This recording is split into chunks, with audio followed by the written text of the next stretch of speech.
Hello everyone, I'm Dahl Winters, and I'm here to present our submission for the AWS and Verizon 5G Challenge. So at my right I have my computer as well as a circuit. This circuit is our CO2 sensor connected via power supply, and this is transmitting to an Android cell phone, which is here. This Android cell phone has a Bluetooth enabled app that is allowing it to transmit the data from that IoT device to the AWS cloud. The AWS cloud, IoT Core specifically, allows me to compile the data, but I only have one device, and so we also wanted to test the case where we had multiple devices and multiple times, multiple locations. Since that would have been quite a bit of an effort for this challenge, we also thought of a way of simulating data for that purpose. And so we'll show you that in a bit. But first, let's get started with the overview. So one sure way of helping with climate change is to build a market on the real-time monitoring of carbon removal. Essentially, this is the live trading of carbon credits. We can't have someone buying a carbon credit that's woefully inaccurate because a carbon removal machine ran tens of milliseconds too long and removed grams to kilograms or even tons more than the credit was for. That was what led to the idea for this project. So the project is in two parts. One, CO2 data collection through IoT, and the second one is an output of the CO2 results to a web dashboard that's operating using AWS Wavelength. How we built it.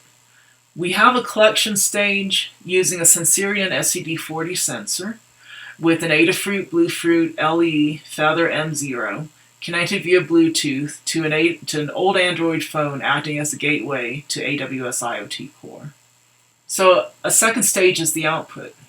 To simulate lots of data coming in from multiple carbon removal devices at multiple times, at multiple locations, in addition to the IoT Core data that we had collected before, we also have an event bridge triggered AWS Lambda function that outputs trend data to DynamoDB for many locations every 2 seconds.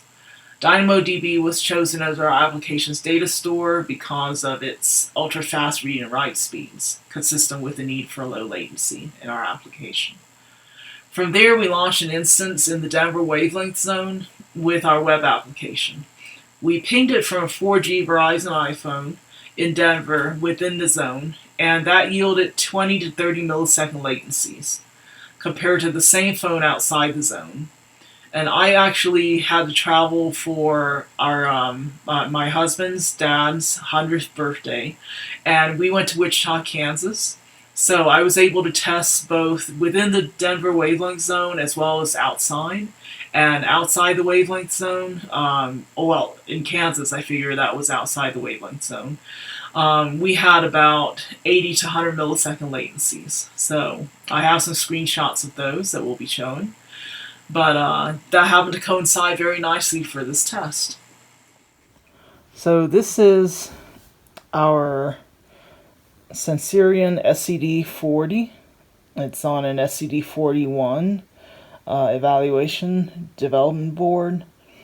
We also have the Adafruit Bluefruit LE to the right, a very nice circuit. These circuits are designed for low power consumption, very easy to use. And they connect, this is just a power connection for USB. This is designed to be completely independent if you have a lithium battery power source on here. So what this is doing is recording the CO2 values. And the CO2 concentrations are going into the cloud as we speak, and I'll show you what that looks like.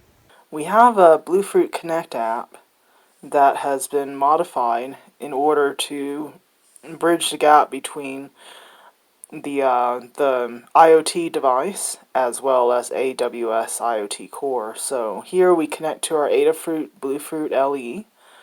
So here is a modified version of things. We have the IoT connector, which is our addition to the Adafruit Bluefruit LE Connect app.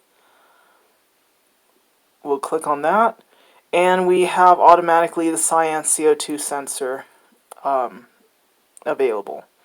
So we're going to click on that, connecting to thing connected, connecting to AWS now.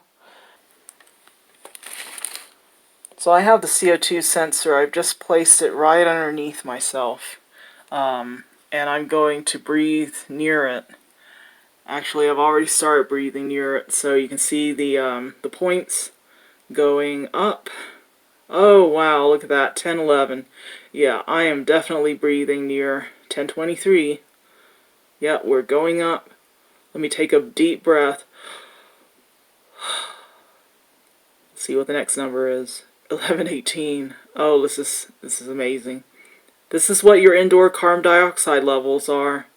So always open up a window if you can. This is totally by itself. It's self-contained. It's just a wireless app that is providing data to AWS. Here are some last slides. This is a screenshot of the application. This is showing the data being that's coming in. There's another data point that when they are clicked, data shows up.